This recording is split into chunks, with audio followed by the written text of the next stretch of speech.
influence this election and present another winner for the election, Donald Trump. Now, we've talked about that there has to be a benefit involved to make this case. That's right. One of the charges is fraudulent schemes and artifices, which requires the state to prove that the individual charged committed this offense, and part of this was to receive a benefit. And here we've talked about the benefit to these fake electors could have been to help support the candidate that they wanted to win, which is Trump. So it doesn't have to be a financial benefit or really tangible benefit.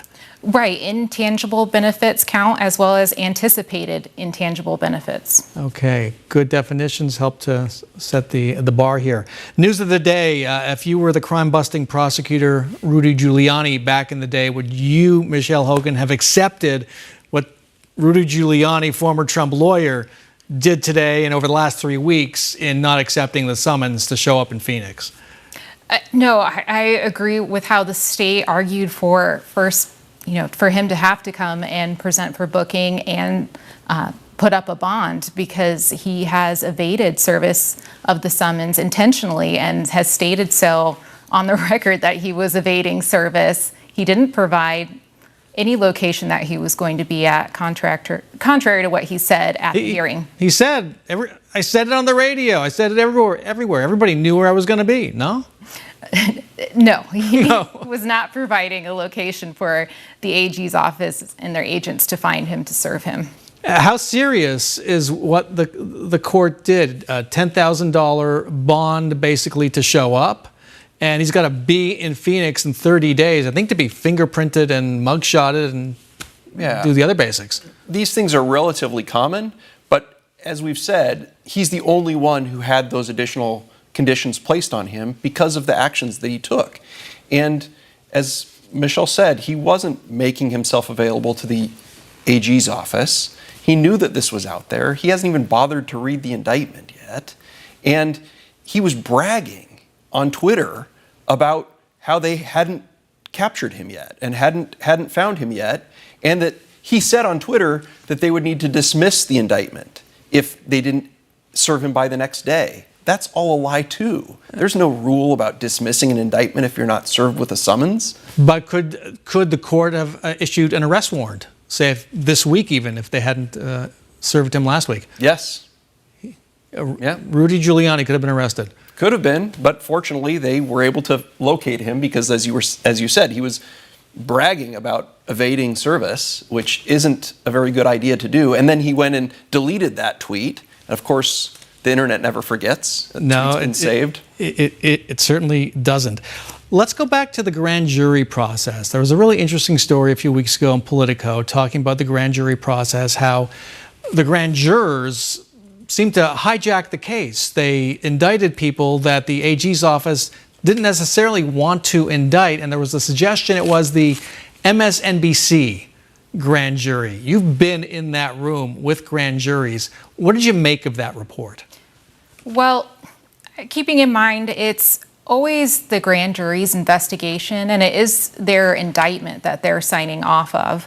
So when a prosecutor is presenting to a grand jury, the prosecutor is presenting their draft indictment, and they instruct the grand jury that that's not the final indictment. They don't have to sign off on that exactly as written, and they're free to make amendments.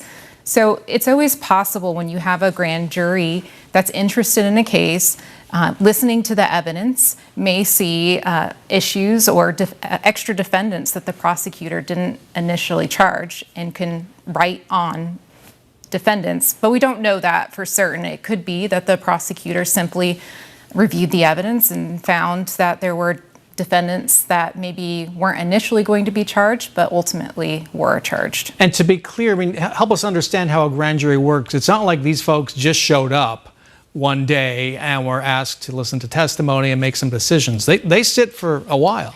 Right. The grand jury for the state is impaneled every 6 months. So they're sitting and hearing cases several days a week on occasion.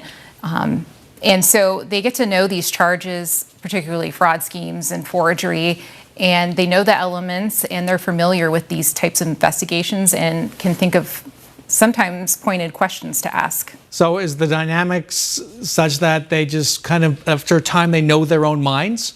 And they know what they think about this case maybe better than the prosecutor does? I think that can be true. I think they take their job seriously and want to be serving the public. And if they see an opportunity to ask a question that maybe the prosecutor isn't asking, they're going to do so. I'll go to you with this one, Mark. Also a grand jury question, but this might be the largest single political case or single prosecution, 18 defendants since ASCAM. If anybody remembers that, back in 1991, a major political corruption case. How does a federal prosecutor, state prosecutor, get its arms around such a huge case? Well, it is a huge case, lots of defendants. One of the things that we can expect is that some of them will plead guilty. That's plea deals? Plea deals. Plea deals have happened in other cases around the country, and we can expect them here too. Where people will accept responsibility for what they've done in exchange for a more lenient sentence, possibly cooperation. And another thing that's important to recognize in this grand jury proceeding is that it's been framed as kind of a Democrat Chris Mays against Republicans who were these fake electors. And I think that that's a really false framing. You have two career prosecutors who've worked for Republicans and Democrats. I've worked with one of them. You mean the line prosecutors? The line prosecutors, Nick Klingerman and Krista Wood, both of whom are career prosecutors. They're not political animals. They're not, running for something next week. They didn't get elected to this job. They've been prosecutors their whole career. They charge white-collar crimes, and that's what they did in this case. And it's the grand jury, as Michelle has said, rightly, that ultimately is the body that charged these individuals. We heard from the lawyer for former Arizona Republican Party Chair Kelly Ward today. She and her husband, Michael Ward, have been indicted on 9 felony charges. Kelly Ward sort of led the signing. People may have seen that on social media in December of 2020. This case is 3.5 years old, almost 4 years old. You have to keep reminding people what it's all about. At least I find. And the Ward's attorney said, you know what? The charges aren't defined. We don't know what they're all about. Is that a legitimate criticism? I don't think so. Well, first, we have just notice pleading in Arizona, so where you have to give the defendants notice of the charges against them, and that's pretty minimal standard. And that's what's happened over the last week or so. Right, and through this indictment. And I think the prosecutors did more than that here because they wrote out a narrative after the charges describing what constitutes these individual charges. Now, I imagine there were 11 electors, 11 Trump electors initially. I imagine each were told different stories about what they were doing. Is it a legitimate defense for one of them to say, you know what, I was told this was legal. I signed it. Am I guilty of something? Is that a legitimate defense? No, usually not. And it doesn't usually work that way to say that you made a legal mistake because we're held accountable for those actions.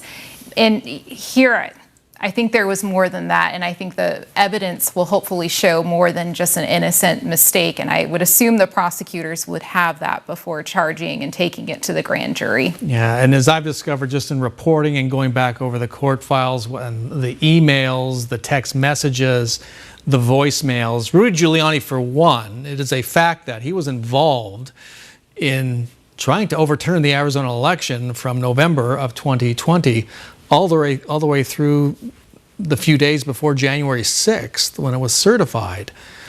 So there is a voluminous file of evidence out there. Is that enough to convict? Are those emails, text messages enough? Well, the evidence, a lot of it is, the allegations are in the indictment, using the defendant's own words in many cases. And Rudy Giuliani's own words to Rusty Bowers. Those are powerful pieces. It's a voicemail, yeah. Right, powerful pieces of evidence that may be presented in court. These are serious charges that have serious consequences, and the fallout is really critical for everyone in Arizona. The mistrust that was sown in our elections is still with us today, and Rudy Giuliani is still maintaining that people in Arizona can't count votes when Doug Ducey disagrees and the Republican Board of Supervisors disagrees.